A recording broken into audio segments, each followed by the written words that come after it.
Hello, everyone, and welcome to this week's edition of the Geeking Out podcast. And my guest this week is somebody who I've been very excited to get to interview. Uh, One of my favorites in AAPW, and just really enjoyed quite a few of his matches from those days. That is the serial thriller Shane Rich. Shane, thanks for doing the show with us. Yeah, no problem, man. Glad to be here. And has gone from a serial killer to being relentless. When you've got 20 years in this business, you have to be relentless, man. Relentless. Okay, well, the Relentless serial thriller, and yeah, I'm so excited for this one because probably you and Livewire McGuire were the people that kept me coming back to AAPW so much whenever I first discovered the show and discovered the promotion. Uh, Got into Livewire, but it was your title chase with Steven Davis that kept me coming back. But we're getting way ahead of ourselves right now. My first question to you is: were you a wrestling fan growing up? Yeah, growing up as a kid, I was always a wrestling fan. I mean, as you know, you think to being 4 or 5 years old, watching Saturday morning cartoons. A lot of times, I didn't watch Saturday morning cartoons because my dad was home. So when my dad was home, he'd flipped it to wrestling, and so we watched a lot of NWA before it became WCW. Okay. So you were an NWA. You were an NWA guy. Who are some of the wrestlers that you liked watching NWA growing up? Yeah, I mean, just Sting, obviously. Okay. Sting was a big one. I don't know how you can think of, the mid to late 80s in the NWA and not think about Sting. Lex Luger. I was definitely a body guy when it Right. came to wrestling, just because I know what it takes to have that that physique that stands out and makes you look like a star, and it is not easy. It's a lot of hard work. So that was something that always stood out to me way back then. Awesome. Um, who else? Brian Pillman. Oh wow. Yes. Yep. Big Brian Pillman Brian fan Pillman, here. big Brian Pillman fan back then. He was ahead of his time. The Steiner brothers, Rick and Scott Steiner. They Absolutely. were always big dudes. Especially Scott Steiner for being as jacked as he was. Like to see him do the Hurricanrana. Frankenstein is what it's really called. He'd probably bite my head off if he heard me call it the Hurricanrana. Frankensteiner. So yeah, man, those guys were awesome. Me and my brother, we used to always pretend to be them. When we'd wrestle, I had younger uncles that were teenagers, a little bit older than us, and Right. we'd wrestle them. And me and my brother would either be the Steiner brothers, or we would be the Southern boys. Ooh, so that's Southern Boys are another favorite of mine, and we definitely got to talk about that. Oh, yeah.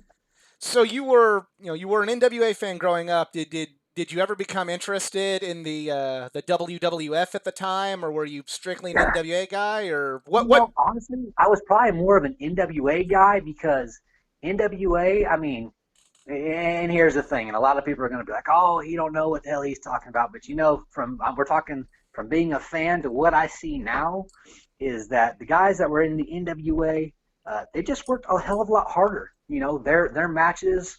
I mean, there was more science based, and not as gimmicky as the WWE. It seems like the WWE has always relied on big budget to put their guys over.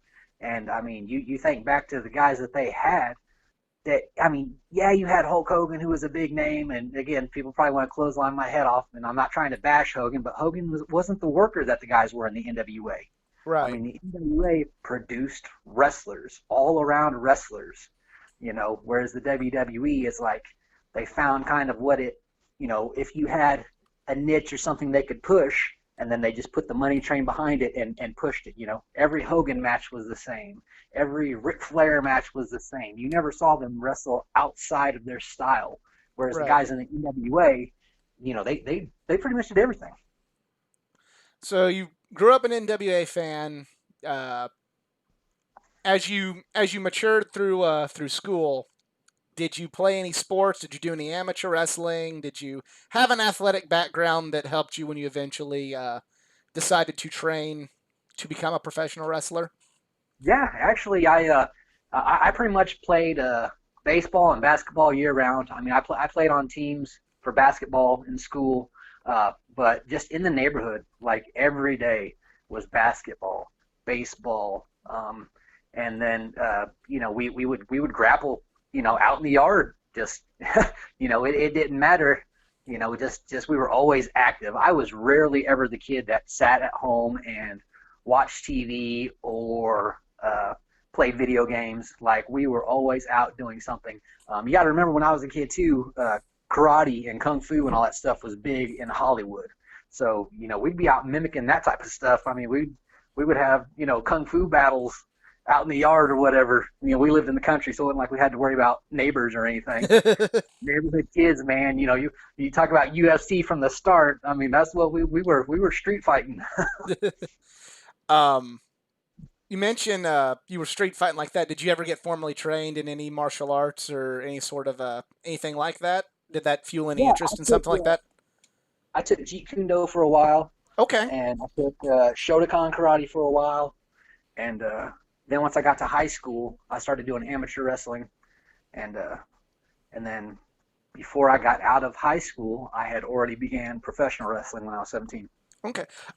Educate me in what martial arts styles you're trained in. I don't really know a whole lot of the nuances of martial arts. So Yeah, what is Jeet Kune Shota. Do?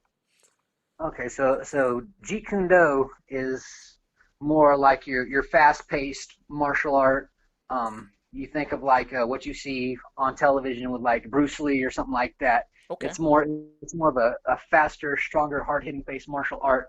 Whereas Shotokan karate was more like you think of the movie The Karate Kid, where Mr. Miyagi was teaching Daniel LaRusso how to do karate by washing and waxing cars and stuff like that, and doing kata, which kata is, I would say, if everybody's probably seen Dancing with the Stars and know Right. that there's a set routine that they take, and that's kind of how kata works. They teach you to go through certain motions step by step to get the art form down. So Shotokan is more based off of a kata, whereas Jeet Kune Do, it has those aspects, but Jeet Kune Do is also a lot more flashier and as far as how you punch somebody, how you kick somebody, how you take somebody down and grapple with them. Shotokan doesn't really have a whole lot of grappling, as to where it's more based off of blocking and striking. Gotcha. Okay. You mentioned that you were 17 years old when you started training to be a wrestler. Uh, who was your trainer? How did you find them? What was it like telling your parents while you were still in school that you wanted to pursue the pro wrestling art form? Take me through all of that. So as far as the parents go, my parents always knew that I was going to get into wrestling. I think in some form or fashion, because it was in my life every day. Whether I was in the house wrestling with my uncles or beating my little brother up, or having a sleepover with a bunch of my friends and going out in the field and street fighting out there, I think they always knew it was going to happen. So it wasn't really much of a shock for them. How it come about for me was there was like a local Fourth of July fair that was going on in Marion, and I forget what the guys called themselves at the time, but they had a ring and they did a show out there, and it was for what it was okay. But they said, hey, if anybody's interested in learning how to do this, come talk to us after the show. So I did, and I went down to train with them, and the guy that was initially training called himself Jay Domino, and he was just the absolute worst. Um, I will give him credit in the fact that he had brought the ring to Southern Illinois and was trying to push something for local guys. So I'm not going to totally bash on him. He just wasn't athletic, and I Gotcha. don't think he understood the art form, what you're doing in pro wrestling, um, because you don't want to be doing something that could potentially cripple somebody. Right. And a lot of the things that he would do to people, he wasn't trained to do, versed to do, um, and he was hurting people, including himself. I mean, when you're doing a move and you're hurting yourself because you don't know what you're doing, that's an issue. So it wasn't long before he was out of there, and Stephen Davis was the head trainer, and he was more well versed in what he was doing and understood the art form of what we do as professional wrestling. And a lot of people are probably going to think, well, what does he mean by art form? Art form in the sense of, yes, we get physical. Yes, we throw people. Yes, we punch people. Yes, we kick people. But we aren't always going at a full pace like you would think in boxing, because there are no pads on our fists. Our boot is our boot. That's what it is. Any type of fighting that you see on TV, whether it's UFC or it's boxing, or there's a commission, there is safety rules, there is a certain thickness to the gloves that you wear, certain places you can't hit, whereas pro wrestling doesn't have that. Yes, it is wrestling, and I'm not going to say that it's fake, because anybody that's ever been in a pro wrestling ring knows when you hit that damn ring, that's not fake. If you've been Absolutely. kicked in the mouth, that's not fake. If you've been punched in the face, that's not fake. But we are trying to do it in a way that pro wrestlers work usually. If you're full time, which a lot of us aren't full time anymore, because WWE's eating everything up. Um, but you're doing this night after night after night. You think back to the NWA days; those guys were on the road year round, every single night. So if you're in there beating the living hell out of each other every single night, you're not going to last long in the business. So, and that's the other side of it, is that wrestling is a business. You have to be able to create controversy in order to bring people in, keep them entertained, and make them want to come back. So you mentioned everything kind of got better when Stephen Davis took over. Mm-hmm. Was this the school in Olney, or where was Stephen No, Davis training you at? this was out of Marion. Marion This still? was, this was Marion, Illinois. Yeah, yeah. So Okay. he was living here at the time. He was still training. Sorry, I got on a tangent there Oh, and you're got away fine. No, from no, no, you're the. fine. That's great. Yeah, he was training out of Marion, Illinois, and under him, I mean, me and him, we'd be up there 5 nights a week practicing for hours on end. I mean, we'd get up there probably about 4:30 at night, and we would just go. And I mean, it'd probably be 1 o'clock in the morning by the time we were done. And got to get up and go to school and go to work and everything the next day. And so yeah, we just stuck with it. So the great thing with that was, because we were so committed in training and learning as much as we could. I mean, we watched tape and did all that type of stuff. And a lot of people think, oh, well, you watch tape. Well, yeah, you've got to see where you're strong and where you're weak at. No different than everybody's seen the movie Rocky. What did Rocky and Mick do before Rocky's big fight? They watched video to see, how the fight was looking, what they were doing right, what they were doing wrong. Same thing in pro wrestling. You're watching every little thing that goes on. Um, so that was what we did, and it was great because it made us standouts. When we would go to local shows, local shows are what they are. You're Right. not always going to get that star appeal. You're going to get guys that are green, guys that don't know what they're doing, guys that aren't athletic. So whenever you do get guys that are athletic, know what they're doing, and have an outstanding match, it wasn't long before we were getting compliments of how they saw our matches and thought, these are just as good as what you see on TV. And a lot of people will say WWE because WCW was almost 20 years ago. Right. But man, these are matches that are good enough to be on WWE. So when you start getting those kind of compliments, um, it just pushes you to be that much better. And then you branch out to other areas and try to make a name for yourself. You meant what year did you start training? What year was this? I started training 99, 2000, Okay. right around then. All right. Awesome. Do you have any memories of the your first match and the first time you were kind of in the locker room at a professional wrestling event? Yeah, first match that I had ever had in front of a large group of people was over at the Coliseum in Evansville, Indiana. Um, Okay. Wow.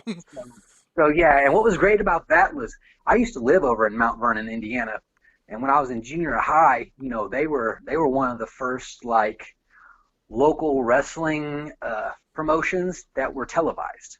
So as I was in junior high over there, I would watch the local wrestling on TV, and it was cool because you'd see like PG-13, and then you'd see like Jerry Lawler and Jeff Jarrett and Road Dogg, and here these guys are on WWE, and what are they doing on this local show? Like in junior high, I don't know nothing about local indie wrestling. I just know WWE. So to see those guys in a smaller venue, it was a double-edged sword. It was a double-edged sword in the fact that I was excited because the big stars were here.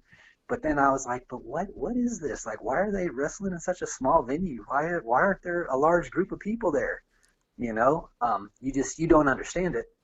But that's where everybody starts. So they're giving back, to the places where they started. They're giving back to that next generation of wrestlers and preparing them.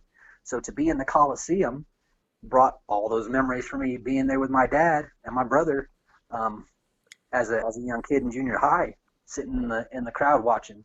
So me and Stephen Davis get ready for this match, and Stephen Dunn, who was in WWE as part of a tag team called Well Done, Yes. he was in the locker room. I want to say Sabu and Tracy Smothers were in the locker room, and then there were some local guys that I can't really remember. But we had been watching them for weeks before we had gotten to start wrestling there. And the thing that was kind of off with this time frame is that, you're trying to keep up with what you're seeing because that's what's selling at the time. And unfortunately, hardcore wrestling was what was selling at that time. So you saw a lot of people going out there with barbed wire bats and flaming tables and, horribly erected flaming tables that the whole thing fell through when they were trying to pull this stuff off. So me and Stephen Davis seeing that, we were like, okay, well, the lucha thing was a big deal and hardcore was a big deal. So we kind of combined that in our match. So we started out, kind of technical wrestling with him being a bigger guy than I was, led into some lucha style wrestling to make me kind of that not going to give up super quick, flashy baby face, whereas, he was a bigger guy and more hard hitting. So we were doing good because we were drawing the crowd in. And then we went for this finishing spot. And I'm trying to remember how I went into it, but the finishing spot was, okay, so we pulled the chair into the ring. I opened this chair. I slammed Stephen Davis down on it face first, so he's kind of like hunched over, like with all his weight falling Right. into the chair. So you think of how Rob Van Dam used to do the split-legged moonsault off the top rope? Yes. Well, I didn't do it from the ground. I stood up on the top rope and dropped to my butt and let the ropes flip me backwards to connect to hit him. Well, as I did that, Stephen Davis moved out of the way, so I pretty much wound up eating the entire chair. And, so that put me down. So he comes over, hooks me for a double arm or a double underhook DDT and drops me on the chair for the finish, Who Right. wouldn't after taking something like that? Oh, we got reamed when we went to the back. Oh, shit. Holy smokes. Stephen Dunn was madder than hell. I almost all the guys back there were madder than hell because here was the thing with being green to a bigger promotion is that we were the opening match. We should have been either fast, definitely fast-paced and setting the tone to draw people in to want to see more, but we shouldn't have been bringing foreign objects into it. We shouldn't have gone as long as we went, so there were unwritten rules that you don't know till, just like any job, you get out and start doing it. So, yeah, they were pretty pissed at us. Yeah. But, they let us come back. Okay. You started your wrestling career in the early part of the 21st century, early part of the millennium. What were some of the groups that you wrestled for, and some of the places that gave you the best opportunity to learn in between, from the year 2000 till the first time I got to see you wrestle in 2007? I'm not sure I can remember all of them. I can give you some versions off the top of my Yeah, head. just give me So what you remember. That's Stephen Davis basically wound up buying this ring from this J Domino guy and rechristened it Attitude Championship Wrestling. I forgot what they had originally called it, but they called it Attitude Championship Wrestling. And he was a prison guard at the time too, so he made a little bit of money for the time, and so he was investing it in us and putting on shows in Heron, Illinois, at the Civic Center, and those were going over really well. I mean, we were selling that place out every time we did it. And then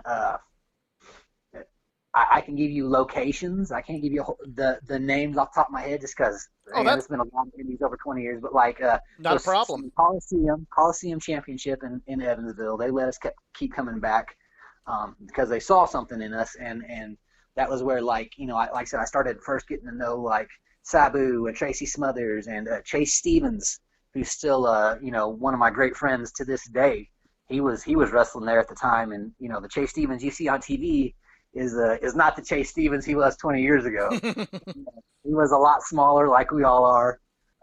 But he was in a tag team. I forget what the other guy was in this tag team, but he was pretty much kind of like how I was. He was the spark plug of it. He did the high flying shooting star press and stuff, and they wore like motorcycle pants, like dirt bike pants, and dirt bike boots as a gimmick. But I mean, he was young like I was coming into it, so it's cool to know that you had guys like that there to kind of learn from, and that would really point out where you were doing things wrong. I think with Chase, again, we were kind of starting out at the same time, so he was in the same boat I was. So you look to guys like Tracy Smothers, to come up and tell you what you did right, what you did wrong, and go from there. Let's see, where else did I go? I've been to Texas. There was a promotion called Tough in Texas, and I wrestled out there. Let's see, where else? I wrestled in California. Uh, Donovan Morgan, Oh, I think who it wow. was. Yeah, he had a school out in California where I was living, so I'd wrestled out there a little bit. And then where else? Pretty much all over the Midwest. And then IWA with Alney and Bud Chaplin, and that's where I pretty much gave Livewire. That's right, Livewire, calling you out, son. That's pretty much what I gave Livewire and put him over because like I said, fans were really into Livewire. He just has a natural charisma to him that people like. So anytime that we were wrestling up there, because that was kind of a hot spot for us too, Bud Chaplin was always like, "Well, yeah, let's put Ed over. Let's put Ed over." It's like, man, come on, man. I put him over like 30 times. When you put me over? Jeez, I gotta keep putting this guy over. But yeah, so we did. We went and tore it up. And the good thing with working with Ed was that, like, even though he was young and hungry like me, he he worked with me. Like, Right, I think he was happy that he was going to get the win, as anybody is, and especially when you're young. Now that I'm right. older, I care more about the story getting across and entertaining the people than I do whether I win or not. But when you're young like that, you're like, come on, man, when do I get a win? Why do I got to keep putting this guy over? And I So know I've had Ed on the show before, and I know he listens to these. He's gonna get a real kick out of hearing all of this when he hears this he, episode. So, he's going to laugh. He's going to scratch his head. He's going to be like, it's true. It's true. He knows it's true. so you mentioned your travels. You were meeting a lot of the some veterans that have had some exposure. You mentioned Sabu. I just gotta ask, what was Sab? What's it like being in a locker room with Sabu? Dude, man, Sabu is like one of the most chill people that you will ever meet. Like, you see his gimmick as the homicide, suicidal, genocidal maniac, and how he is with, uh, I I say a reckless style in the ring. I will just say it is what it is. Like, he's professional, but man, he takes some risks. Right. Um, but when you're in the back with him, man, he's chill. Like, and it's funny because at the time, marijuana was a taboo thing. It's more socially acceptable now, as it should be. But man, he just be in the back, like, stretching and like smoking a joint, and just he was just chill, man. He'd have your average conversation, just like anybody would. And hey, what's up? How you doing? Hey, what's up, man? And just wherever it went from there. So yeah, he was he was super cool. It definitely wasn't like anything you saw in the ring. It's Because when fun. he's in the ring, he looks like he's crazy. Like, he would just rip your face off, chew it up, and blow a bubble with it. It's funny you mentioned that because there's a show I'm about to ask you about. You were on that show, and they didn't have a ring crew, so they recruited a bunch of us fans. It was in Mm-hmm. Grant City, Illinois, to help Yep. put the ring up. And I'm setting up the ring, and I'm just looking out the back. I'm like, there's Sabu back there. And I notice he's just got this giant joint, and he's just smoking away. Yeah. And Yeah. Him and Tracy both. and that segues us into one thing I really wanted to ask you about that evening. And unfortunately, we just lost Tracy Smothers, and Yeah. on that night, not only did I get to meet Tracy Smothers, and he was an awesome guy, took all the time out for the fans there was. Tracy was just a really, really cool guy. But you main evented that show uh, Yeah. against Tracy Smothers, Yep. and I just wanted to ask you about what was it like being in the ring with Tracy, and to the best of your recollection, do you remember that match? Yeah, yeah, I remember it really well. So what was funny about that was, at the time MySpace was the big social media platform. So the guys that were promoting the show had heard about me, maybe seen me at another local show in the area, and they reached out and messaged me and said, "Hey, we want to have this show and we want to have you on it. Would you be interested in meeting and talking with us?" Yeah, sure. So I go meet with these guys, and they had a poster already, set up, and I think it was just kind of like a prototype. But of course, Tracy Smothers was the big name on it. So they're telling me kind of what they're wanting to do, and they're like, "Well, we got Tracy Smothers on the card." I said, "Oh, cool." I said, "So what are the matches?" "Well, we don't know yet." I said, "You don't know yet?" I said, "All right." I said, "Well, I'll tell you one match you're gonna have." I said, "You're gonna put me against Tracy Smothers." And they were like, "Are you serious? Like you'll wrestle?" "Yeah, I'll wrestle Tracy. Yeah, that's fine." And they were like, oh, "Okay, cool." Yes, they were excited about it and all about promoting it. So whenever I got to the show, talking to Tracy and Sabu in the back. And the thing I loved about Tracy and always have, in the 20 years of being around him and just, we didn't see each other as often as I would have liked to, but when you saw him, it's kind of like with me and Chase, or really anybody in the wrestling business, you know, you didn't miss a beat. Like everybody's right back on that same page. Doesn't matter if it's been 2 months or 2 years. So, and the thing used to always get me about Tracy was he knew I was in the military. So he was big about patriotism and respectful. And man, you military boys, I appreciate everything you've done. And you boys, you work your AWSs off. You can cuss on the show. It don't bother All me. right, So all right, yeah, yeah. We didn't go over the full etiquette, so I don't want to do anything out of bounds here. But oh yeah, sorry so about that. no, that's all right. That's all right. So yeah, he was like, you boys work your asses off, and he was like, but tonight you really gonna work your ass off. I was like, all right, cool. So he kind of some ideas of where we wanted to go with the match. We didn't like talk the match out like a lot of people do. We just had ideas of like where we wanted to go and how we wanted to tell the story.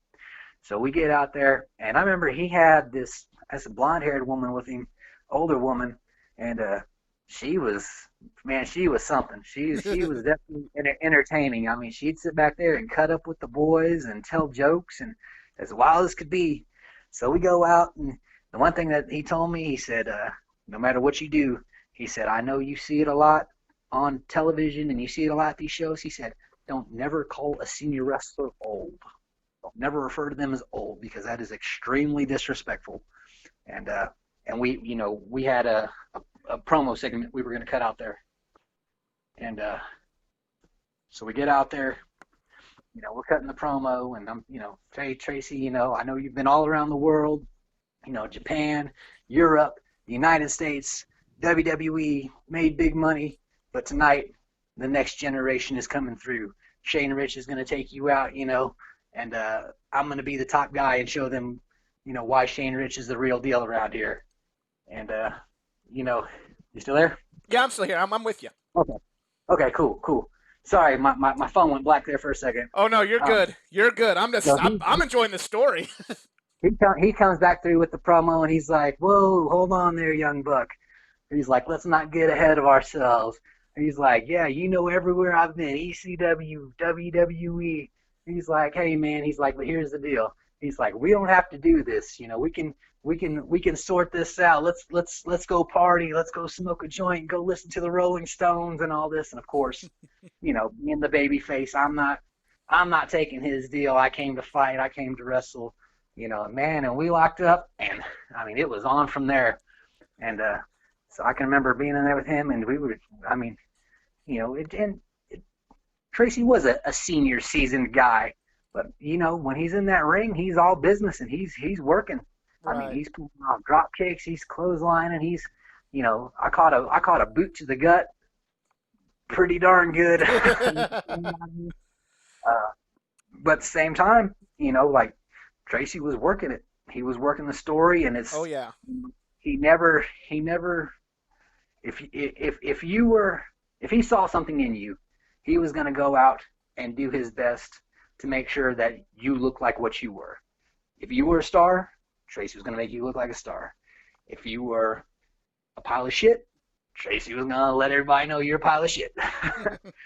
But in that same token, like he never bullied anybody. Like he never took liberties with anybody. You know, it just he was an athlete, Right. and and people may look at him and think, oh well, no, surely no. Tracy was an athlete. You watch his matches, and no matter what age he was out there, he was going, man. And so yeah, I want to say we probably had like a 25-minute match or something like that.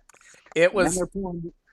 Go it ahead. was a long one, but the thing that always, at the time, me and my buddies that went, we were all hip on the wrestling scene. We thought we knew something about wrestling when honestly, we were just fans and we didn't know anything about wrestling. And That's all of us, man. yeah. But we're like, oh, we're just gonna sit back and it's Tracy Smothers, our boy we know from our local territories there. We're gonna, we're just gonna sit back and enjoy this. And Tracy got us mad just by going, "Who sucks now?" And we're like, "You son of a bitch!" And I just an hour ago talked to him, nicest guy in the world, and I've got him booing him again. I'm like, how the hell did Tracy get to me that way by saying "Who that, sucks" and doing his stupid dance? Like, why am I angry? Because that's just Tracy. That's just what Tracy yeah, does. he's seasoned, man. Yeah. He knows how to turn it on. You know, you can go there, like you said, he's the nicest guy in the world and everything. But when he gets in that ring, whether he's a baby face or he's a heel, man, he's all business. And like, that woman he had out there with him, they did a spot where they ribbed me like. So basically, he like wanted me to like go over and like stomp her finger as she was trying to get in the ring or something, and then turn back to him. And when I turned to him, he like clotheslined me and knocked me down. And then as the ref was kind of coming over to get between us, he takes the ref off to the side of the ring, and that damn woman grabs me and pulls me aside. She starts sticking her tongue in my ear, and she's like, "Oh yeah, baby, we're having a good time now." And then she starts choking me. I was like, what the heck is this? Get the tongue out of my ear, you crazy woman. And then I Oh got up God, and then that's Tracy great. just putting the heat like right back on me, and then I mean, and like I said, it just kept going from there, heat, shine, you know, hope spot, uh, you know, Tracy shut it down, took it home. But even though it sounds simple like that, we drug that out in 25 minutes. Oh yeah. Oh So yeah. yeah, It's just he we was able to be insane, man.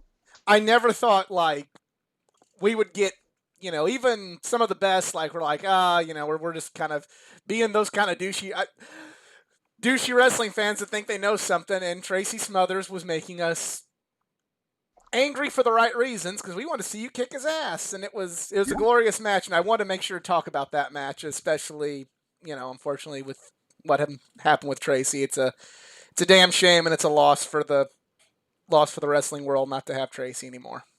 yeah, it absolutely is. And I talked to Chase recently, about that was actually how I found out that he'd passed. Was that I saw a post that Chase had put out, and so I was talking to him about it. He was kind of giving me some of the details of it and stuff, and it just, man, you can't help but get teary eyed, and I was actually really looking forward to going down and seeing him here fairly soon, and getting back down in that area, because I like to catch up with him and Chase, and get down there with those guys when I get a chance. And yeah, so to hear that he had passed, it just, oh man, it's heartbreaking.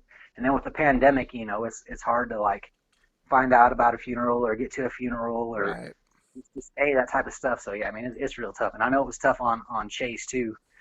So go ahead and plug my boy Chase Stevens. Love that dude. Absolutely. Kind of going all over the place here, but you did mention you were in the military, and Mm-hmm. I did want to just bring up what branch of military did you serve in, and just kind of, if you want to talk about any, stories about basic training or, serving this country, just go right ahead. Yeah, so I was in the United States Air Force, joined straight out of high school, and basic training. It was an eye opener. Like everyone's like so nervous about basic training. If you ask anybody that's never been in the military, um, a lot of times it's basic training that keeps them out because they see on TV you're getting yelled at. They're doing the gas chambers and stuff like that, and uh, man, that's the whole point of that whole exercise, because that's what it is. It's an exercise. Is you have to look at the real deal of it. You're pulling people from all across America and in the world, really, because you have people who are trying to become citizens of the United States, and you're getting them all together with all these different backgrounds, all these different stories, and you want them to focus on a mission. You want them to be able to go out and accomplish a mission, and it doesn't matter that you're black, you're white, you're poor, you're rich. You were the football star, or for the ladies, the number one cheerleader at your high school. Like, we don't care about none of that. Like, we talk about that later. Like, right now, we're going to come together and work as a unit and show as Americans that we are united and we get the job done. And that's what that's all about. So anything that I did in the military was a lot of that. It was bringing people together, um, teaching them how to grow in a professional aspect, and be in the best physical shape they can be in to stand up for this country and everything that we have going on here. Awesome. And thank you for your service to this country. Hey, my pleasure. Um, so first time I see you, and I've interviewed like so many guys from this promotion because it's the first time I really was made aware of, I want to say, the existence of independent wrestling, but the fact that independent wrestling existed in this area was AAPW. Mm-hmm. And I mentioned earlier, you and Livewire were two of the guys that really jumped out. Livewire, great wrestler, great charisma, but you were also, I was drawn to you because you were more of the, you kind of reminded me of a lot of what I saw on TV. I saw you did the Pele kick, and I'm an AJ Styles fan. Uh, but how did you get involved with AAPW and just, your whole run there? Just take me through what you can about being introduced to AAPW and this promotion and how you helped build it. Yeah. So like I said earlier, I started off in Attitude Championship Wrestling with Stephen Davis. Went to the Air Force, was stationed in California for about 4 years, and then I re-enlisted to get stationed at Scott Air Force Base in Illinois. So at this time, Sean Chambers, he had pretty much acquired the ring and decided that he was going to take over the promoting, because anybody that's ever been a promoter knows it is not an easy job. And Stephen Davis said, for the years he'd been doing it, he was just ready to hand the book off and hand the reins to somebody else. So Sean Chambers took it over, and he knew me from back whenever, because he actually trained with Stephen Davis while I was gone. So when I'd come home during that 4 years I was in California, I'd come home, a couple times throughout the year, and I'd go wrestle with these guys. So that was how he knew me. So whenever he's decided he wanted to run and have shows, he started looking outside of Southern Illinois and more the tri-state region to see, who are other guys that are stars and have something they can bring to the table instead of just a local show. So that was what he did. He kind of was like looking to set up a network to where we bring guys in from other areas, and then we would have other areas to go and work as well. So that was how we got, that was how I became friends with Chase Stevens and Sean Schultz and Chris Michaels and guys like that who were wrestling all over, especially like C and stuff like that. So it got me where I could go down there and wrestle with them, and they came up here and wrestled with us, and then we had people from like Kentucky and Indiana, and so it was good what he did in setting up that network. Right. We just ran with it, man. I want to say it's probably like 2005, from like 2005 to probably about 2012, where he was pushing things. And that was a run. That was a long run to do something like that. And Right. he was having steady shows like every month, for all that time. So I take my hat off to him, because that is not an easy job to do. And getting in there, it was just, I had been a student of wrestling for so long, and martial arts background and stuff like that, and I just felt like I had something to offer. So every night, I went out and gave it everything I had.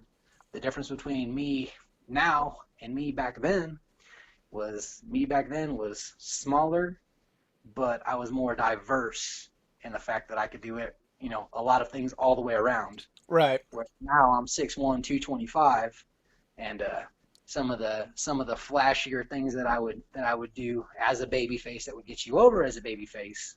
Uh, I have to be a little bit more wise in the decisions I make in that area. But the good thing with being a bigger guy is that you can have more of a scientific match and draw people in Right. with almost like a less is more. You know, you have that wisdom, so you know when to take your big high spots and when to shine, and then uh, you also know it's kind of like a roller coaster. You know, you take the crowd up, and then you bring them back down, and then you take them back up and bring them back down, and that's the ride that it should always be. So Absolutely. Um, there are two major programs when I think of you in AAPW. It's your chase for the title and program that you had for pretty well the first full year that I followed the promotion against Homicide Stephen Davis for the AAPW title. What was it like, kind of, with this new promotion, getting to work with your trainer and essentially kind of you know you know have the main event kind of built around both of you and the championship built around both of you? Actually, it worked out great because, like I said, I was a smaller guy at the time. It's not like I was, you know, disgustingly skinny or anything like that. I wasn't, the big beefy wrestler that you saw on TV. I was probably 5'11" and 170, 180 pounds. I mean, I was muscular, I was ripped. I just wasn't large like your Batista style guy or whatever. Right. So essentially, I wasn't supposed to be in that in that picture. Um, but because of the fans liking me and me being consistent, and I was never really ever hurt. I always showed up to work, and then when I did work, I worked my ass off every single time and laid it all on the line, and the people resonated with that. Promoters resonate with that. So yeah, that's what kind of elevated me and got me in that spot. I was never set up or lined up to be the champion. That was never the thought, but that's what it grew into, and that's kind of how you get your homegrown stars, because you take a formula and you kind of play with it. Just it's really kind of to appease the fans and draw them in. But whenever they keep coming back and they keep coming back and they keep coming back, Mm-hmm. that's when you know who your stars are. Is every time I was in the main event, it was a full house. It was a packed house. And that's what, like you said, chasing the title. That's what making that chase, um, and really making sure that you do it right, because you want to give the people something to come back to, but you don't want to give them everything all at once and then it's done. Right. You know, there's a formula to it, and we were just able to figure out that formula and keep it going. And so we ran with it, like you said, for probably about that good year. Then I won the title, started working with Sean Schultz and guys like that, and just not knocking anybody else on the card, but just guys more that we were more on the same level. Guys that worked at a higher level, that could do high paced, more all around matches and really entertain at the same time. So we did that, like I said, for that whole year and a half. And then came the heel turn. Yeah. Well, before we get into the heel turn, I did want to mention one of the things I really liked about you and Stephen Davis is you really, in my opinion, helped AAPW kind of really start. You were really a good, consistent storyline for AAPW, and you really helped them branch out. Because I know one of the things that hooked me in that whole storyline was you and Stephen Davis in West Frankfurt, Mm-hmm. and you essentially, you did a dusty finish with. We thought you won, and you were celebrating with the title, and the other referee was knocked down. He's like, "No, he hit me. He's disqualified. That don't count." And ever since then, I was hooked. Like, I really want Shane Rich to win this title. And there's so many, I remember being there the night in Mount Vernon where you won the title, and feeling very very rewarded for following the storyline. Being there in Chester when you lost the title, and my friend The funny story about that is my friend drew Stephen Davis looking like Jim Dangle at Reno 911, and we were front row Yeah, for that match. I And remember we that. we Yeah, were that was taunting him with that awesome. sign. Yeah, um, yeah, that was awesome. I do remember that. he And gave us. He has that sign now. I don't know if you know that. oh yeah, Steve Davis. Yes. Yeah, I remember him. I remember him showing it to me after the show. He's like, "Dude, look what I got!" And I was dying laughing. Yeah, that was great. um, but then later on, you guys did a ladder match. Now, I I loved AAPW, but I also kind of knew that there was a certain style that went Mhm. along with AAPW. And one of the last independent promotions that I was following in the Southern Illinois, St. Louis area that I expected to see a ladder match in was AAPW. Uh, do you remember how that was pitched, or how you guys went about trying to put together a ladder match for that audience? Yeah, I don't exactly remember how it was pitched, but I do know once we had agreed that that was what we were going to do. Um, Everything that you saw in the ladder match that made it what it was that it was authentic. We didn't practice any of that stuff. Really? Um, yeah, we didn't practice anything like. And here's what's funny is probably about 10 years prior to that ladder match, me and Stephen Davis did one ladder match in eight Attitude Championship Wrestling. We did one, and the same thing. We didn't practice anything. We just we knew we were gonna get in there. We knew we were gonna have a ladder match, and we really didn't call like any spots or anything. We wanted everything to just be organic and in the sense that when you're in a fight, you may have an idea of what you would do in a fight and how you would fight, but I mean, there are so many different things that make it interesting. You look at the wrestling ring, the ropes, how you use the ropes, how you use the corner. When you're climbing up the ladder, if you're halfway up it, if you're at the top, you're taking those things into consideration, and that you got to pull something spectacular off, but at the same time, you have to make sure that the risk is worth the reward, and Right. you're protecting yourself at all times. So yeah, like I said, we'd had one ladder match probably 10 years prior, and that was that. And if I had them both on tape and were able to play them both for you, you would see that one was not the same as the other. Right. The thing that I remember, not taking anything away from how hard you worked, but the thing that I always remember about that match was Stephen Davis doing a senton off the ladder. I'm like, oh, like I knew it was a family show, so we couldn't start the holy shit chant, but me Yeah, and my friends really wanted to start the holy shit chant there because, like, oh my god, Stephen Davis yeah, just did that. yeah. And again, I mean, he was really capable of doing a lot of things for a bigger guy. And I say bigger, he was bigger than me, but I mean, he was definitely tall, and he was probably like 210, So for like, he used to be able to uh, jump up to the top rope and come off and hit me with a rana, and I'd be standing on the mat and hit me with a rana, and just like that, and it was just something to see in the fact that here I was, uh, a smaller guy than him, but we could pull it off. It wasn't like you would see, like, you think of like something in comedy where like a big fat guy or a heavier guy falls on a little skinny guy and smashes him. Like we Right. pulled it off every single time. It didn't matter if he did it or I did it. Everything was just solid.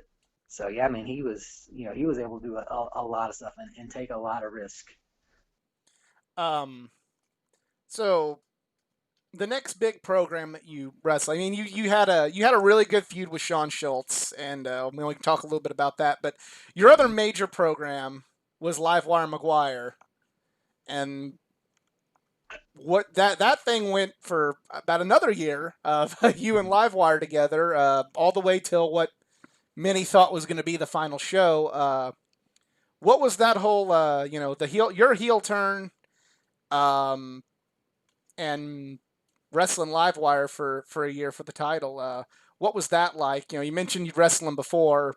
What was it Mhm. like now with kind of you know I don't know if So the bigger stage if you want to call it that? Yeah, so the heel turn was my idea. Um, I remember I was at a show, and uh, Sean, the promoter, he was like, man, I'm trying to figure out what I'm going to do for this final match, because this is what I got lined up, but I'm missing a person. I don't have any heels or whatever. And I was like, well, dude, I'll just wrestle again. He's like, well, what do you mean? I said, I will just, we'll figure out a way to turn heel. And I wish I could remember how we went about it. Um, but I just remember, telling him, I will turn heel and I'll make it work. And he's like, but dude, he's like, you're a baby face and you're not a very big guy. Like, how are you expecting to make this work? Trust me, I'm going to make this work. So the approach that I took was I just really acted like a spoiled brat about it. Yeah, everything you just said is exactly right. Yes, I am the baby face here. Yes, people love me here. Yes, oh, listen to this guy. He's putting himself over. No, I just was using what it was. So I took that and I would throw it right back at them. I'd tell them what I'd already been told. Yeah, I know I'm this and I know I'm that. And that's why I'm going to be the champ again. That's why I'm going to, pretty much be the king of all American pro wrestling. And, and so whenever I would lose or I'd get beat up, I'd just throw a tantrum about it afterwards. Like kicking your feet, screaming, crying, and it worked. So I was able to couple that with being, athletic and high flying. So, you bring in Livewire. Like you said, Livewire was a big baby face. He had some athleticism to him and just, a natural charisma that people liked him. So it worked. People were going to like Livewire no matter what. Right. So the work was going to be for me to make them hate me, but not just make them hate me for being a big crybaby, but because I was a threat to Livewire. Hey man, he probably could kick Livewire's ass. I mean, Livewire might kick his ass, but he might kick Livewire's ass too. So it kind of gave the fans that excitement, the fact that because they didn't want to see Livewire get beat up, Right. and they didn't want to boo me, but it was what it was. So I that think was we what they did. we were all ready to boo you when you were the referee and screwed him out of the title, though. I'm just gonna be honest Yeah, with you. yeah, yeah, yeah, and that was a good turn with it too. Like you said, I almost totally forgot about that. Yeah, him and uh oh come on, Mississippi Madman. Yep. Yep, hit him with his own super kick. You want to talk about a dickhead move? He um, lost his title because of me because I hit him with his own super kick. uh, you've wrestled Edmund on several occasions. What are Mm-hmm. some of the matches that stick out the most to you uh, in AAPW? Or matches or moments or stories from just wrestling Livewire? So we did the night Livewire won the title from me was probably one of my favorites because um, I don't think Livewire cared for how I wanted to go about this storyline, but he understood it in the end and the fact that it worked. So he was going to go out and cut the big babyface promo about how he's been chasing the title and tonight's going to be his night, and he's finally going to appeal to the people and be the people's champ, yada yada. And as he's out there cutting a promo, here I am in street clothes, leather jacket, and I just come running out behind him and cream him with this chair. I mean, I blasted him, and he comes up and he's bleeding from his forehead and it's running down his face. And of course, the people are like, oh, why? What are you doing? So now it looks like, well, how's he going to be able to wrestle in the main event? He's busted open, he's bleeding, and I just remember as he starts to go, he starts getting up. I see off run and just boot punted him right to the face, and I probably kicked him in the face like 3 or 4 times, just like a running, not like the Randy Orton boot, but like Right. like like a running big boot, the whole flat bottom of my foot across his face, bam, and yeah, man, people were freaking out on that, and then I picked him up and was choking him out, and so when you're cutting off somebody's air supply and they're bleeding from the head. Not only is his face turning color, but the blood's just pouring even more, even more. I mean, it's just all over the place. It's all over me. I'm screaming at fans. I'm rubbing blood on my chest and standing over his, prone body. And so, I mean, it really created a picture where people were like, holy crap, like, Ed's not going to do it tonight. He's not going to win tonight. Like, he just got the hell beat out of him. There's no way he's going to come back from that. And then lo and behold, you know, the baby face, the champion that's never going to give up, gets in there, gets the hell beat out of him some more. Of course, he comes out hot initially. Right. He's firing up on me, and I'm shutting down, and I'm just beating the hell out of him, beating the hell out of him, and then he pulls off the big kick, and the quick pin. And I remember whenever he got that win, I mean, it was like a block party, man. The people were jumping up and down and doing dances and just, just all kinds of crazy stuff. And of course, me being acting like the baby that I was acting like at the time, I'm screaming, I'm yelling, I'm pounding my fists on the mat, I'm throwing chairs, and uh, there was two spots in that match too that I almost forgot to mention that I enjoyed doing that really had the people like, holy crap, they hate each other. So I'm punching Ed. He's backing up to the gate, and I tell the people, I'm like, get the hell out of the way, move, move. And I back up 2 steps, and I start winding up, and I'm coming in for the big clothesline to knock him into the chairs. And Ed counters with the hip toss and sends me about to the third row. Boom! I mean, I crashed into chairs, hip tossed over the rail into the chairs. And people were like, they were just like, oh my god. And then there was another spot where I pulled the steps out. The metal wood steps from the side. I pulled the steps out Right. and ended up giving him a suplex across the steps. And I lifted, couldn't get him up, lifted, couldn't get him up. Ed spins around, reverses, and slams me across. And yeah, both those spots, I took big bumps in, and they paid off though because it drew the people right back in. Because again, Ed's not giving up. It looks like curtains, but he pulls it out. He out of nowhere. He's coming back. He's not giving up. Oh, that is the one show I missed, and I regret it every day.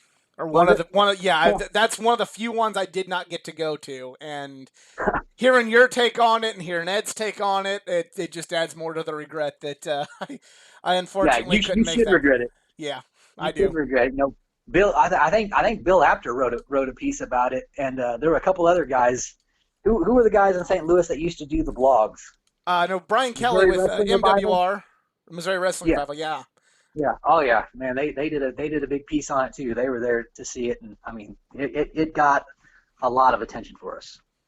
Uh, there is kind of getting away from AAPW for a minute. One thing I Yeah. did want to ask you about. I know there were a couple times where in 2008, 2009, 2010, in that area, there were a couple times I was sitting at home watching Monday Night Raw and watching a backstage vignette, and I'm like, oh shit, there's Shane Rich.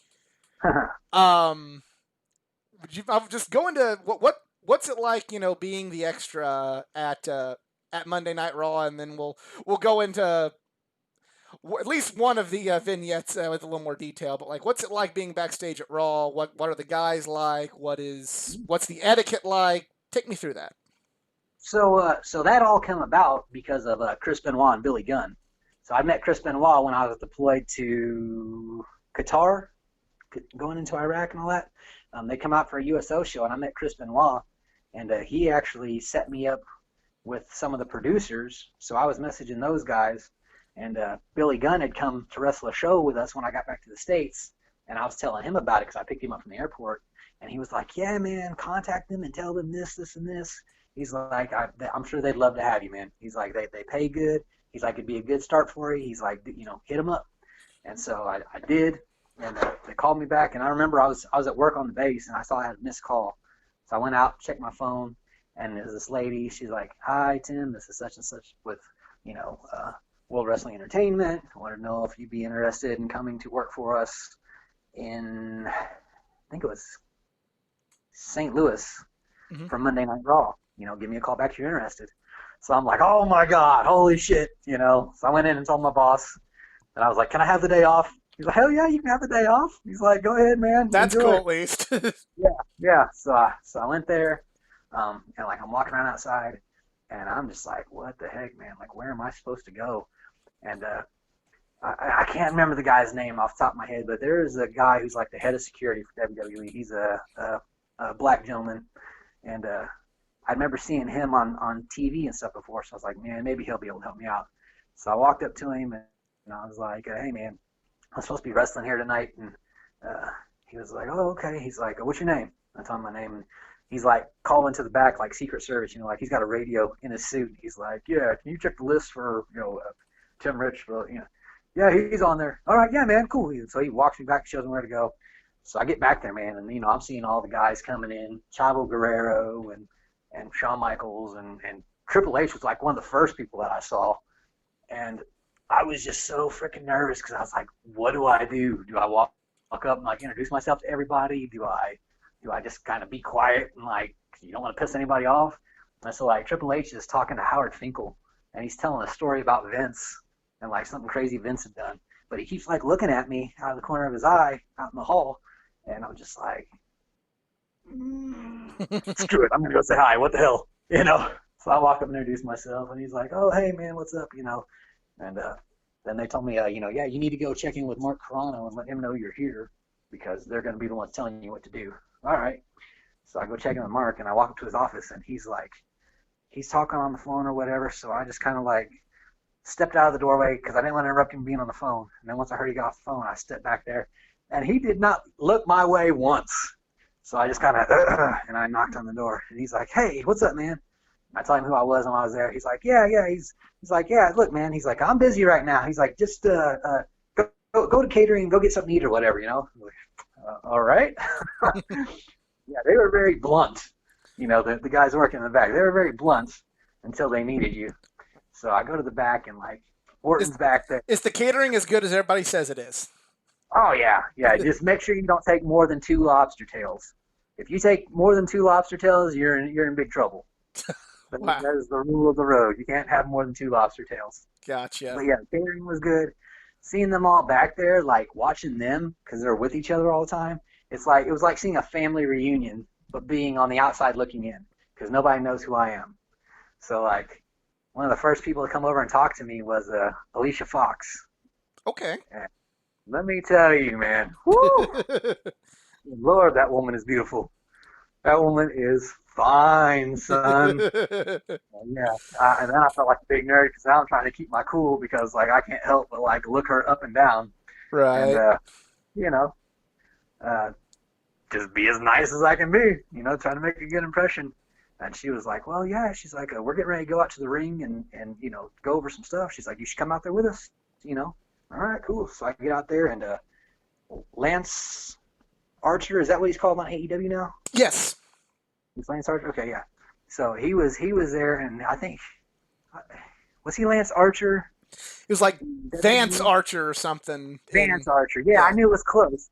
So he was there. Yeah. So I get in the ring, and I'm working with him and David Otunga, and like one of the guys that is a referee that was refereeing for them.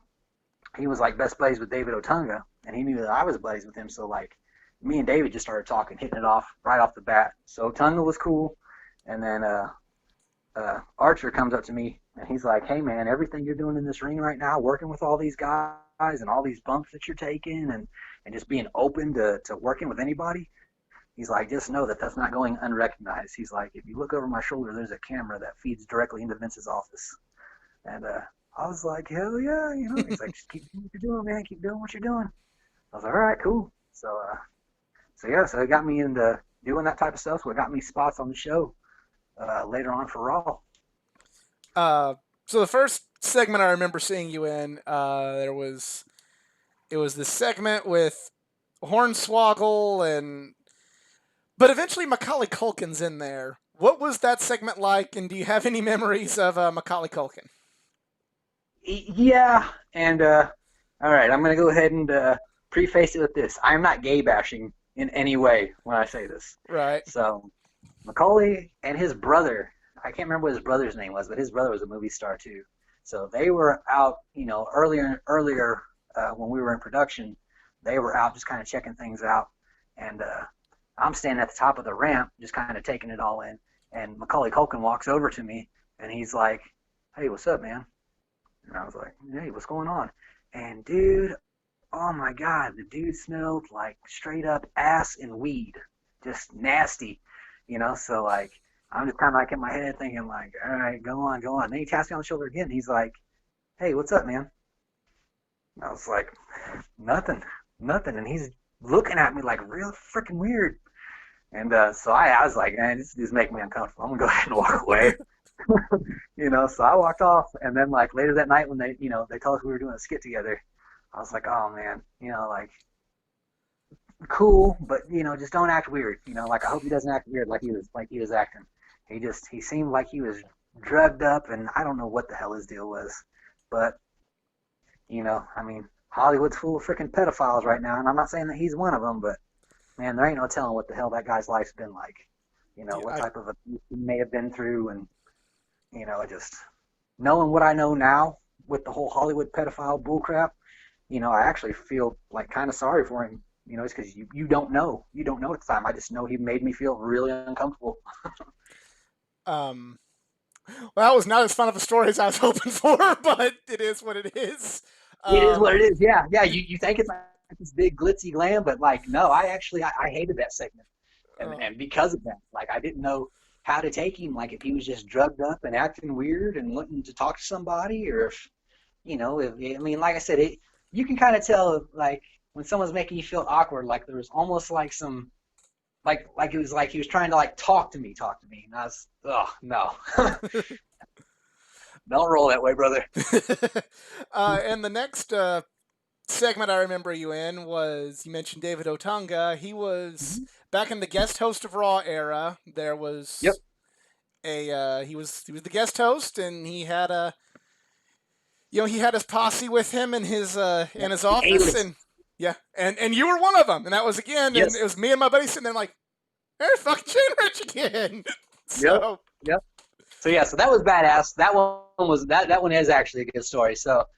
Um, so we'd already been out wrestling, and that was in God, I want to say that was in like Moline or Chicago or something like that.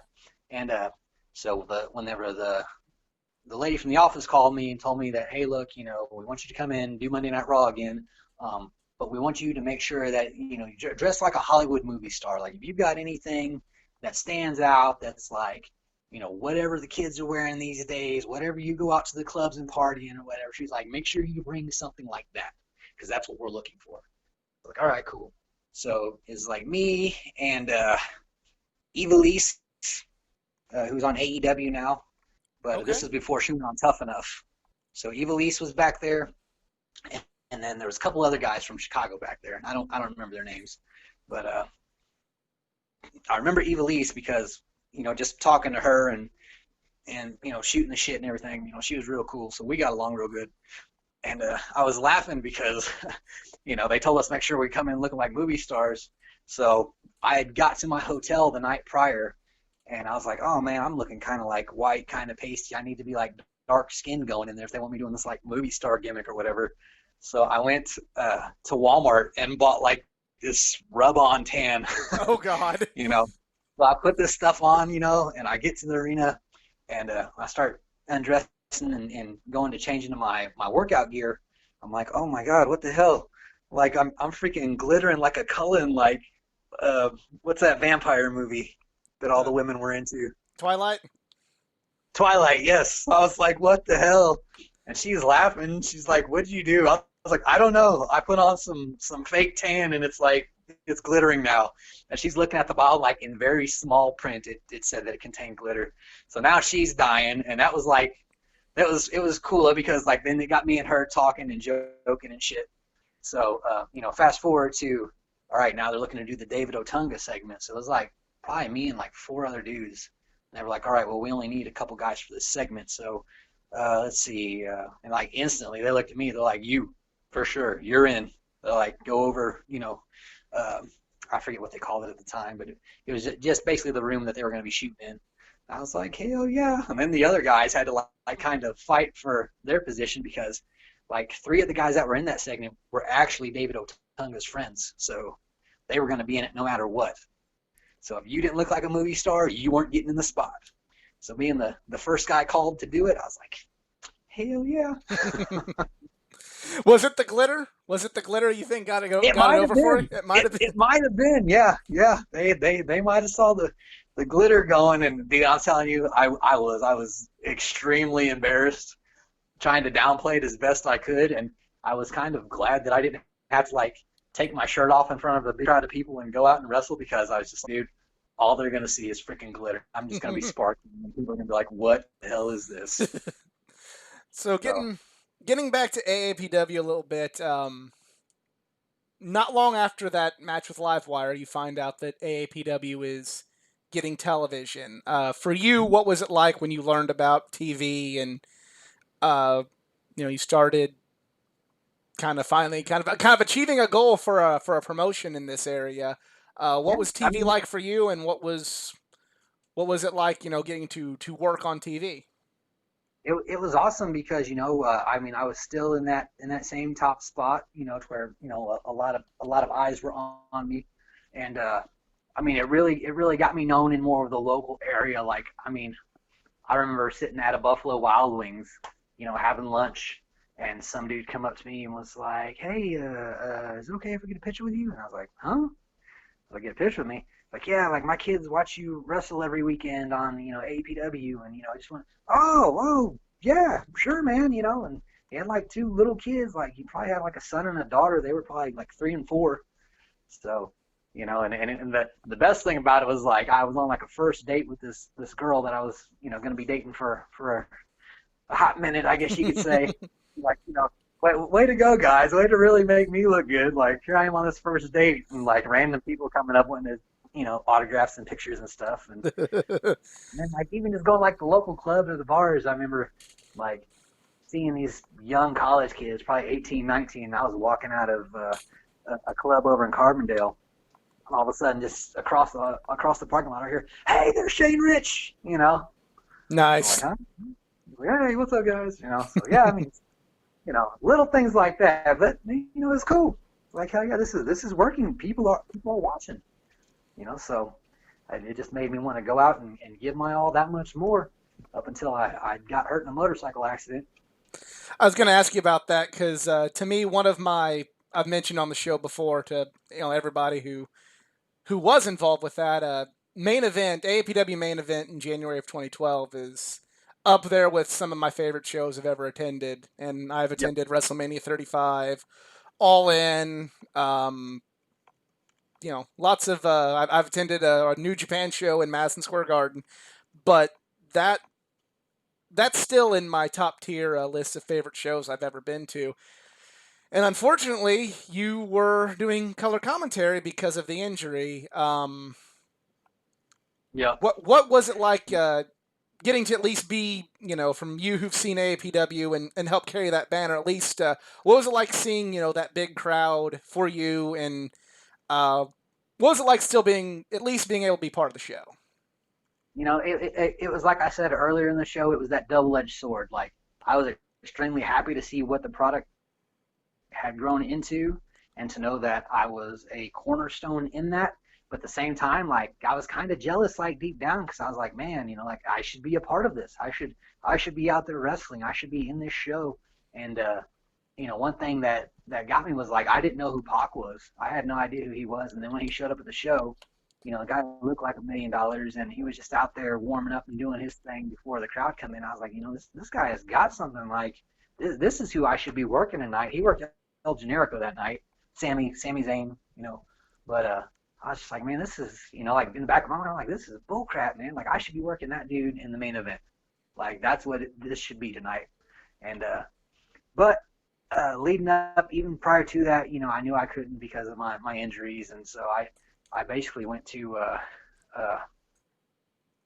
Chris Hagstrom, and I was like, hey man, like I know I can't wrestle, but maybe I could join you guys on color commentary. I had no idea what I would be like on color commentary, but I know wrestling, I know the holds, I know the moves, I know the mentality, so surely I can add something.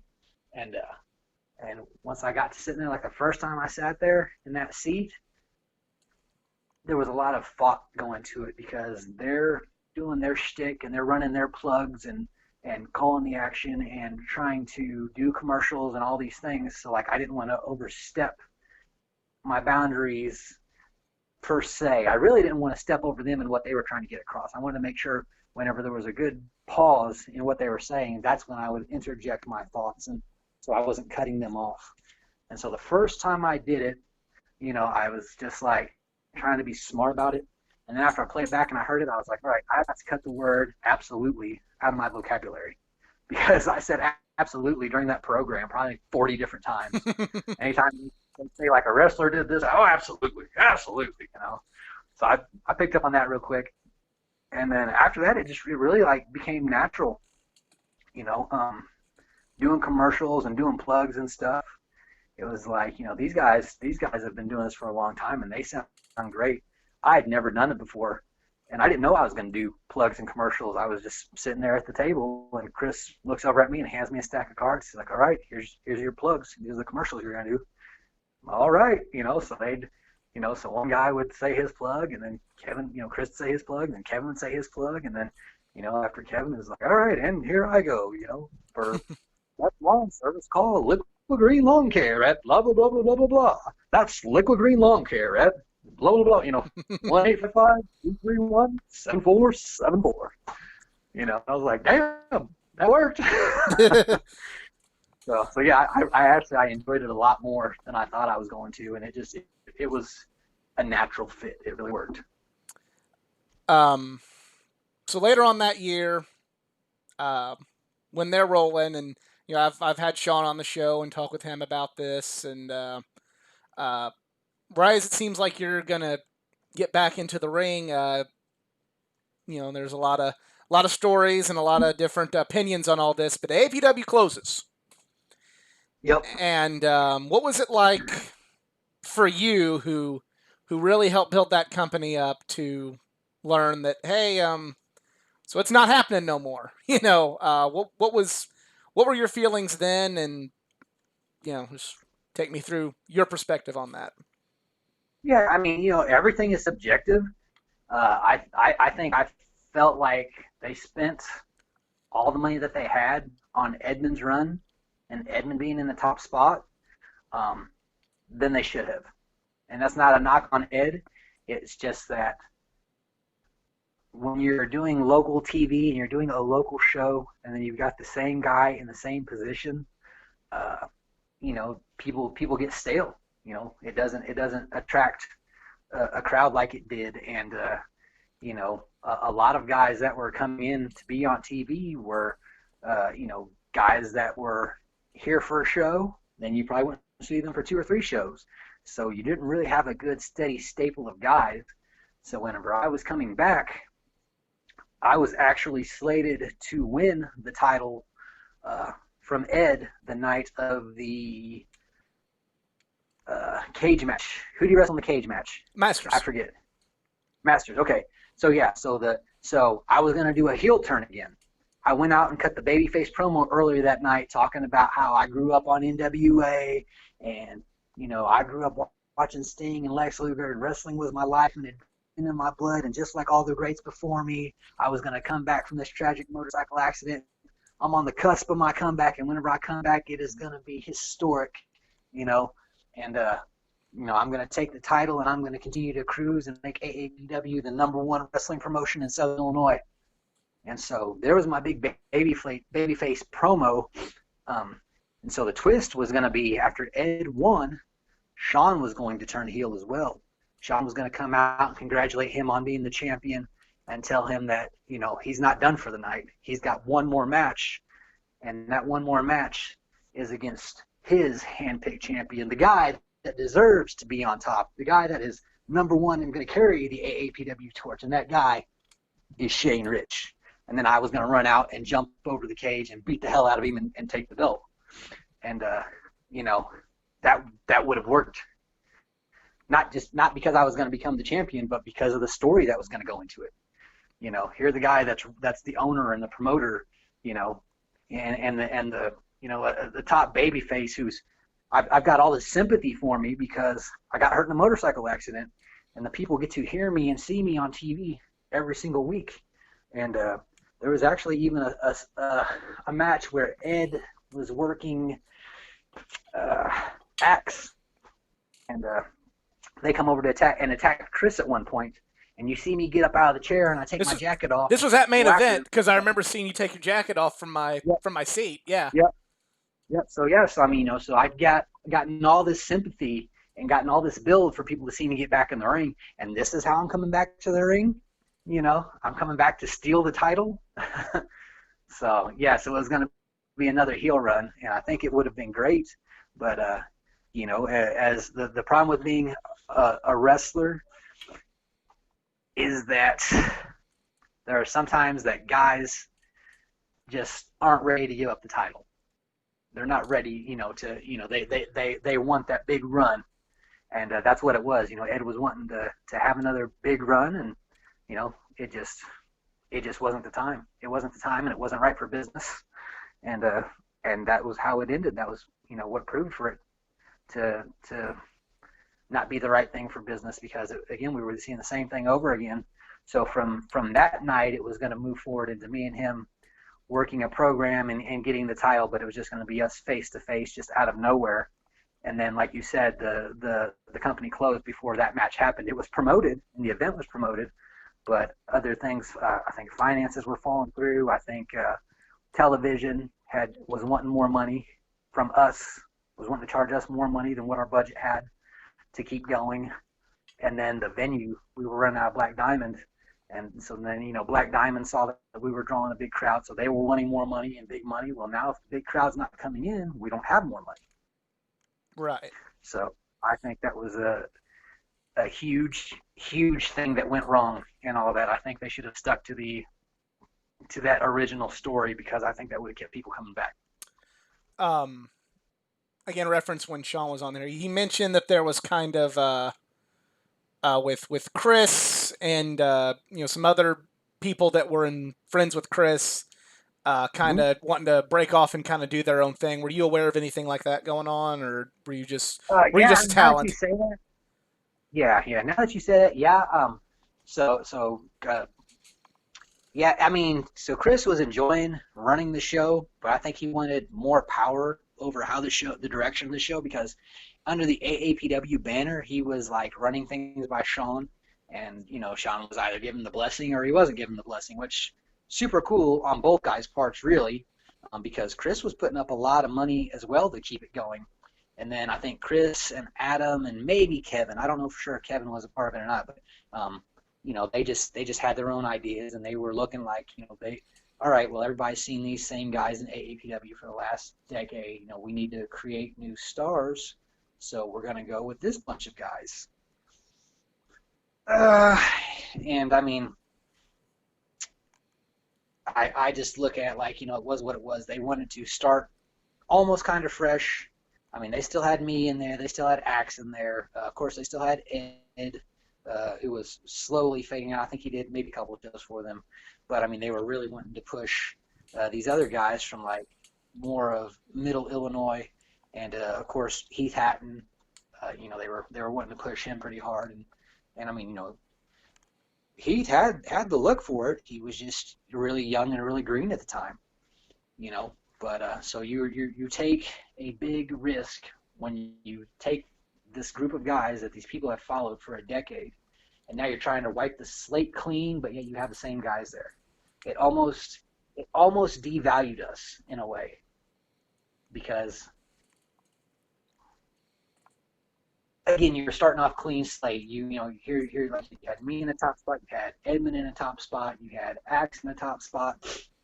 And so what you should have been doing is having these younger guys wrestling us and building them. You don't want them to bury us right away. Not saying we couldn't put them up there on our level and then start putting them over, Right. but it was like we just wanted to take these guys and start all new storylines and start all new titles. And but like I said, you really essentially you've got the same guys. You're just rewriting it. So that'd be like taking the WWE and saying, all right, John Cena, Triple H, Undertaker, we are now going to put you in here with the guys from NXT. So Triple H, you're going to start losing to, oh hell, I was going somewhere with that, and I'm losing my chance to think of an NXT superstar that I went up against, Kyle O'Reilly. Right. Triple H, you're going to lose to Kyle O'Reilly, for the title. Wait, what? What? I mean, how you want to pick really out of NXT? Timothy Thatch can, you're going to beat the Undertaker. Right. And it's like so. That's what I'm saying. Like, it's just to people who have been in the area. These are the same people that came to the AAPW shows who are now going to come to Pro Wrestling Collision, and that's essentially what you're saying. hey, these guys that were the stars that are established, they're really not stars and they're really not established. Okay, I know well, they probably didn't look at it like that, but I mean, that's how it comes across in the fans' point of view. So it's right, not like I'm knocking Chris or Kevin or anybody, man. They just, they wanted to try something new. It was Chris's money. right. Why wouldn't he want to try something new? But I think, you know, just like with anything, yeah, you tried it and it didn't work for what it was. I mean, not that it didn't draw, but I think it just had a lot of the fans confused. And And and I was one of those confused and kind of I felt almost betrayed to a point. yeah, yeah, yeah. And again, it's not like they purposely did it. It's not like they right, purposely tried to hurt anybody or tried to. They just wanted to try their own thing. It was his money. But again, it there comes to a point where you have to take what you have in your head, but then again, you have to put yourself in the seats and remember that these people are still following a story because these are the same people that were coming and watching for the past decade, right. and now you fully flipped everything on them. Unfortunately, we're running pretty short on time. This is right now we're at an hour and a half, and it has not felt like an hour and a half. So I really appreciate you. I'm gonna have to have you back. I'm sure there's a lot more stories we can tell, and there's a lot Yeah, more stuff we can do if you're willing to come back. yeah, no problem, man. I appreciate it, and yeah, I know when you get to telling a good story, Oh man, yeah. time flies like it's nothing. The one thing I always like to do with my wrestling guests is I like to do word association at the very end. Hmm. Would you be willing to do that? Yeah, man, I've had a pretty long day, so we'll see how quick my brain fires. But yeah, let's see what That's we can fine. do. You can say whatever you want. We can if we do another hour and a half with the word association, we might be. Uh, but my first name on there is homicidal Stephen Davis. I'm sorry, Stephen Davis. I mean, just relentless, like me. Yeah. um, Mike Masters. Mike Masters. Uh, good one for Mike Masters. Uh, funny. Okay. Guy's hilarious. Curly. We didn't really get to talk about Curly so much, so Curly. Yeah. Curly. I mean, he's genius. Okay. Sean Schultz. Sean Schultz, uh, scientist, man. Chris Hagstrom. Chris Hagstrom, heart. Okay. Sean Chambers. Sean Chambers, nice guy. All right. And finally, Livewire McGuire. Livewire McGuire, jerk. I love Sure. him, All right. jerk. Sure. Might have to have the face off with you and Livewire one of these days on Yep. both of you at the same time. That might be a Yeah, fun one. he's a great dude. I say jerk sarcastically because I mean it was me and him, man. We were always neck and neck in that spot. Awesome. So Well, I really appreciate you taking the time to do this. Thank you so much. Thank you for all the great matches. Thank you for helping hook me to the promotion and knowing that there is wrestling in my area. And once again, thank you for your service to this country. my pleasure. Thanks for bringing me in. No problem. And thank you guys for watching this. If you enjoyed this, please give a like, share, subscribe for more content, not just from the world of pro wrestling, but from the world of comics and all things geek culture. Go follow me on my social media pages, facebook.com/athleticgeek89, Twitter at athletic_geek89, and Instagram at athleticgeek89. And if you'd like to help the channel out financially, I am on Patreon. The link is in the description box below. Thanks to Serial Thriller Shane Rich, or Relentless Shane Rich. Again, I'm sorry. Boom. I you're always so you're gonna be the serial thriller first to me. For it's gonna take a while, but thanks again for doing the show, and we'll see you guys next time.